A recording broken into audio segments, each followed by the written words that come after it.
invité du jour est Philippe Montillet. Il vient nous présenter son ouvrage « Les environs de Paris, atlas de cartes du XVIe siècle à nos jours ». C'est un ouvrage collectif coécrit avec Hervé Blumenfeld et Pierre Piron.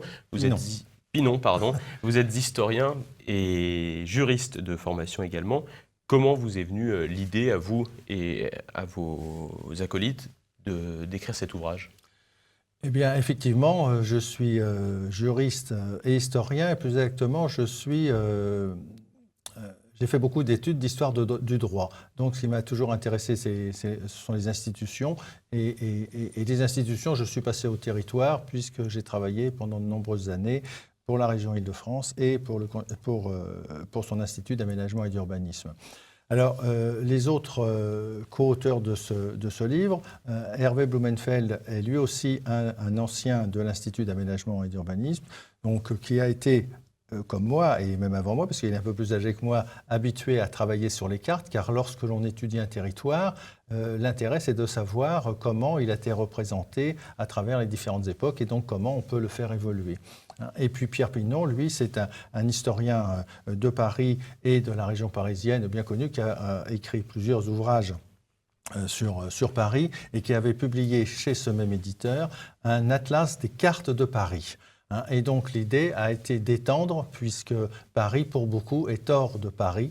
Et c'est justement un petit peu le sujet de ce livre, c'est montrer qu'il n'y aurait pas de Paris, capitale de la France, sans les environs de Paris. Maintenant, on parle de la région Île-de-France, par exemple, mais qui a toujours eu une existence à travers les siècles, et qui a permis à cette ville de très vite devenir une ville de plusieurs centaines de milliers d'habitants, parce qu'il y avait un arrière-pays qui permettait d'apporter toutes les denrées, les fournitures dont on pouvait avoir besoin. Quelle est la méthode de travail pour écrire un ouvrage comme ça, surtout à trois? Comment on se répartit la tâche? Comment vous allez travailler auprès d'archives? Comment ça se passe? Voilà, alors, c'est vrai que, comme je viens de vous le dire, nous étions nous-mêmes tous les trois habitués à travailler sur ces documents qu'on connaissait, mais il y a en fait plus de 1000 cartes que l'on aurait pu mettre, et cet atlas ne devait pas devenir une anthologie exhaustive. Donc nous avons dû faire un choix, et on a essayé de faire ce choix autour de trois critères. Alors ces cartes, la plupart du temps, nous les connaissions déjà. Simplement, nous avons été revérifiés en archives si elle correspondait bien à l'idée quelquefois, parce que nous n'avions pas travaillé depuis plusieurs années, que nous en avions, et comment elle pouvait s'intégrer à cet ouvrage. Alors le titre, c'est « Les environs de Paris, atlas des cartes du XVIe siècle à nos jours ». Pourquoi débuter au XVIe siècle? Eh bien pourquoi? Parce qu'en fait, auparavant, il n'y a pas vraiment de cartes. La cartographie est une science... Enfin, la cartographie moderne, parce que bien sûr on peut remonter à Ptolémée, mais je dirais que nous sommes là dans une autre histoire. La cartographie moderne, elle est un peu fille de l'imprimerie, et surtout d'une nouvelle conception que l'on a de l'histoire et de la politique, c'est-à-dire que les gouvernants ou les gouvernés veulent avoir une idée du pays sur lequel s'exerce leur pouvoir. Donc les premiers recueils, finalement, sont ce qu'on appelle des théâtres, théâtre de l'Europe, théâtre de la France, où on va essayer d'obtenir une représentation que le roi ou tel grand va pouvoir avoir à disposition pour connaître son pays. Et puis de là, eh bien, les choses vont aller en s'améliorant avec les découvertes techniques, et on va avoir des documents de plus en plus précis, comme à l'heure actuelle, où tout découle de relevés que les satellites peuvent nous donner, ce qui fait qu'on a véritablement des données au millimètre près. Et justement, à travers votre ouvrage, quelles sont, selon vous, les plus grandes évolutions qu'on voit au cours des 5 siècles qui sont présentés en carte? Alors, il y a des évolutions qui sont techniques et d'autres qui sont d'un autre ordre. Les deux grandes évolutions techniques, c'est ce qu'on a appelé la triangulation, qui a permis donc de bien fixer géométriquement tel ou tel point, c'est-à-dire tel village, on arrive à le situer parfaitement par rapport à tel autre, ce qui n'est pas le cas dans les toutes premières cartes. Là, il faut attendre le XVIIe siècle pour avoir ces triangulations véritablement bien mises au point. Et puis une autre révolution technique est celle du système métrique, qui va là aussi permettre d'unifier toutes les cartes. Puisque auparavant, on le voit sur un certain nombre de légendes des cartes, eh bien, il y a par exemple plusieurs types de lieux qui sont utilisés, les lieux royaux ou des lieux locaux, qui permettent de fixer les distances. Donc avec le système métrique, on va avoir un système unifié. Une autre évolution technique, c'est de mettre le nord en haut de la carte, alors qu'on le voit là encore dans notre atlas, dans les premiers documents que nous publions, les documents du XVIe siècle, eh bien, le nord peut être sur un côté, peut être... il n'est pas représenté véritablement à un endroit précis. Ce qui fait que pour la lecture, à l'heure actuelle, surtout la lecture contemporaine, pour des esprits qui ne connaissent pas très bien ça, eh bien, ça peut amener quelquefois à des confusions. Vous verrez là des beaux exemples sur des cartes de ce qu'on appelle, je pense à une, là, le gouvernement de l'Île-de-France, où vous verrez que la carte est complètement décentrée par rapport à la période actuelle. Et puis, puisque vous me demandez les grandes évolutions, l'autre grande évolution, bien évidemment, c'est ce qui va se produire après la Révolution française, où en 1790, on établit les départements qui vont là véritablement casser toutes les anciennes structures politico-administratives qui pouvaient exister et dont les deux principales étaient le gouvernement de l'Île-de-France et la Généralité de Paris, avec ces subdivisions en élections. Et donc ça va bien évidemment disparaître. Mais parce que la France est une histoire millénaire, donc les choses en fait ne disparaissent pas obligatoirement pour autant. Et on voit par exemple une notion qui est une notion très ancienne, sans doute la plus ancienne, qui est celle des pays, ou maintenant qu'on appelle quelquefois les petits pays, eh bien elle qui souvent va réussir à survivre, et on continue encore à parler du Vexin, de la Brie ou autres, qui n'ont jamais été des découpages administratifs, mais qui sont vraiment des découpages qui sont liés au sol et qu'on voit réapparaître, par exemple le PNR, le Parc naturel régional de la Brie ou du Vexin, correspond bien à ces petits pays. Donc vous voyez, même quand on veut faire une grande révolution, quelquefois il y a des choses qui survivent. Et à quand doit-on remonter pour retrouver des traces, le début du cadastre ? Alors là, le cadastre, lui, c'est beaucoup plus récent en termes d'histoire.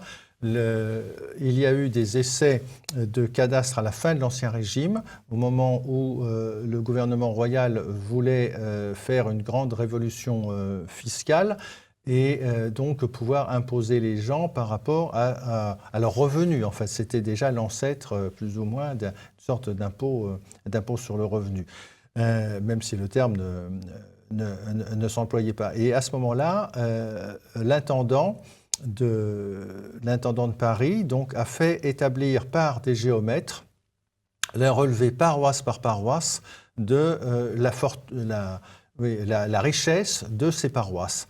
Et là, nous avons donc un cadastre qui commence à être établi, qui quelquefois, là aussi, amène un peu de confusion de nos jours, car il est fait par masse de culture. C'est-à-dire ce cadastre ne décrit pas les propriétés, mais dit que sur telle paroisse, vous allez avoir 20% de terres qui sont des bois, 30% des terres cultivables, des prés, etc. Et c'est ça qui donnait donc la richesse de la paroisse qui allait être imposée. C'était une sorte d'imposition commune. Après, à l'intérieur de la paroisse, eh bien, les familles allaient se répartir cet impôt. Donc ça, c'est souvent ce qu'on appelle le pré-cadastre et l'ancêtre du cadastre. Mais le cadastre moderne, tel qu'il est encore celui dont nous disposons, lui, il a été mis en place par Napoléon. D'ailleurs, on parle quelquefois de cadastre napoléonien. Et là, c'est un cadastre qui n'est plus par masse de culture, mais la Révolution française étant arrivée avec son élévation, si je puis dire, de la propriété privée comme l'alpha et l'oméga, il s'agit là de définir des parcelles individualisées et donc qui appartiennent à tel ou tel individu. Et ce qui va permettre d'établir un impôt, donc celui qui aura une terre plus importante que l'autre payera plus, etc. Voilà. Alors, on voit quand même qu'à travers les cartes, il y a des éléments du coup, finalement très politiques, ou en tout cas des éléments institutionnels même. Le découpage actuel de la région de Paris, l'Île-de-France, est-ce que vous pensez qu'il est cohérent? Oui, alors votre question finalement en recouvre deux.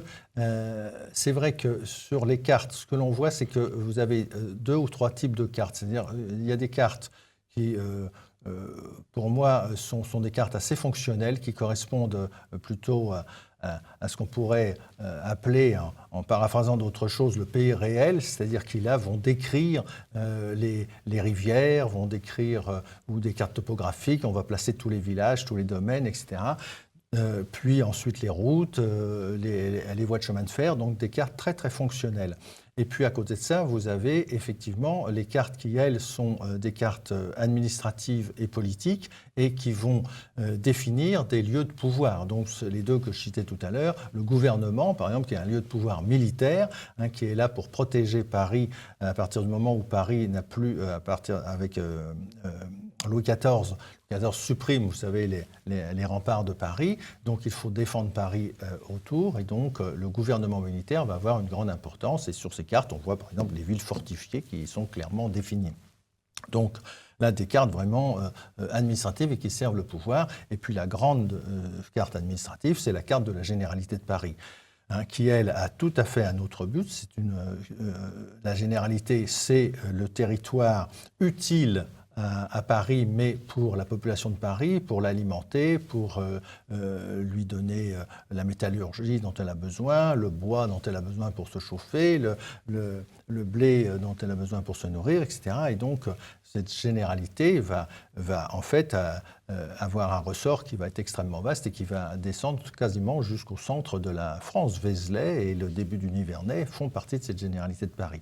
Donc, vous voyez là des cartes très intéressante, et c'est là où on en vient finalement à votre question, savoir si le découpage actuel est un découpage judicieux ou non. J'allais dire que ça dépend un peu ce que l'on veut faire du territoire.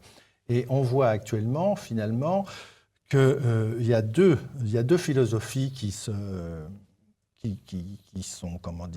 chevauchent, et sur lequel le pouvoir n'est pas capable de trancher. Il y a une philosophie qui est plus celle de territoire et d'un espace assez vaste. Et là, on est dans le contexte de l'Île-de-France tel qu'on l'a tous plus ou moins en tête, c'est-à-dire avec les deux départements de la Seine-et-Marne et les anciens départements de la Seine-et-Oise, c'est-à-dire Yvelines, Val d'Oise et Essonne, qui forment un ensemble de 12 000 km².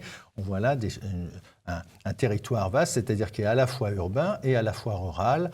Rural au double sens du terme, c'est-à-dire avec des bois et des forêts, et aussi avec des terres de culture. Donc un territoire complémentaire et qui forme plus ou moins un système, comme c'était par le passé. Et puis à côté de ça, vous avez une deuxième philosophie qui se met en place, où finalement on voudrait réduire trop les choses à ce qu'on appelle de nos jours la métropole du Grand Paris, c'est-à-dire uniquement à la zone urbaine, pour schématiser, bien évidemment. Ce qu'on appelle le Paris intramuros. Non, le Paris intramuros, alors le Paris intramuros, c'est juste Paris dans les limites du boulevard périphérique, c'est-à-dire c'est 2 millions d'habitants, c'est vraiment quelque chose, j'allais dire, de très petit. Non, la métropole du Grand Paris, ça va au-delà, c'est toute la zone urbaine, c'est-à-dire un ensemble de 8-9 millions d'habitants. Mais autour de ça, vous avez la grande périphérie qui, elle, reste une couronne rurale. Alors, c'est vrai que la réflexion, à l'heure actuelle, porte beaucoup sur cette métropole du Grand Paris. Il y a beaucoup de littérature dessus, et on a l'impression qu'on laisse un peu de côté les autres territoires. Or, justement, et là, c'est sans doute ma formation d'historien qui veut ça, c'est que je pense que l'un ne va pas sans l'autre. Paris ne se serait pas développé sans cette espèce de grand hinterland tout autour qui permettait d'apporter tout ce dont elle avait besoin.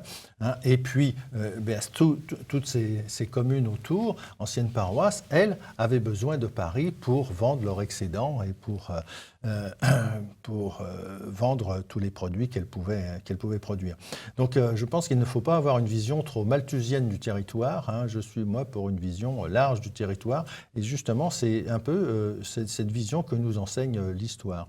Et c'est pour ça que nous commençons par une première carte de 1590 que nous appelons l'Île-de-France ressentie. Hein, là, c'était intéressant de voir ça. C'est une carte qui en fait décrit les batailles d'Henri IV, mais elle montre un espace qui est grosso modo celui que recouvre à l'heure actuelle l'Île-de-France administrative. Ça montre que finalement, depuis 4 siècles et demi, on a une vision territoriale de ce qu'est ce territoire cohérent. Une autre question plus générale. On parle beaucoup de l'enseignement de l'histoire, de la manière dont est enseignée l'histoire à l'école, au collège, lycée. Est-ce que vous ne pensez pas que l'histoire, ça manque un peu de cartes aujourd'hui? Parce qu'on trouve, oui. On parle de moins en moins, même dans les journaux, on voit beaucoup moins de cartes qui présentent les lieux. Et effectivement, c'est-à-dire qu'on n'habitue plus peut-être les jeunes suffisamment à regarder une carte, mais je pense que ça va un petit peu au-delà et surtout on ne les habitue plus à regarder le territoire.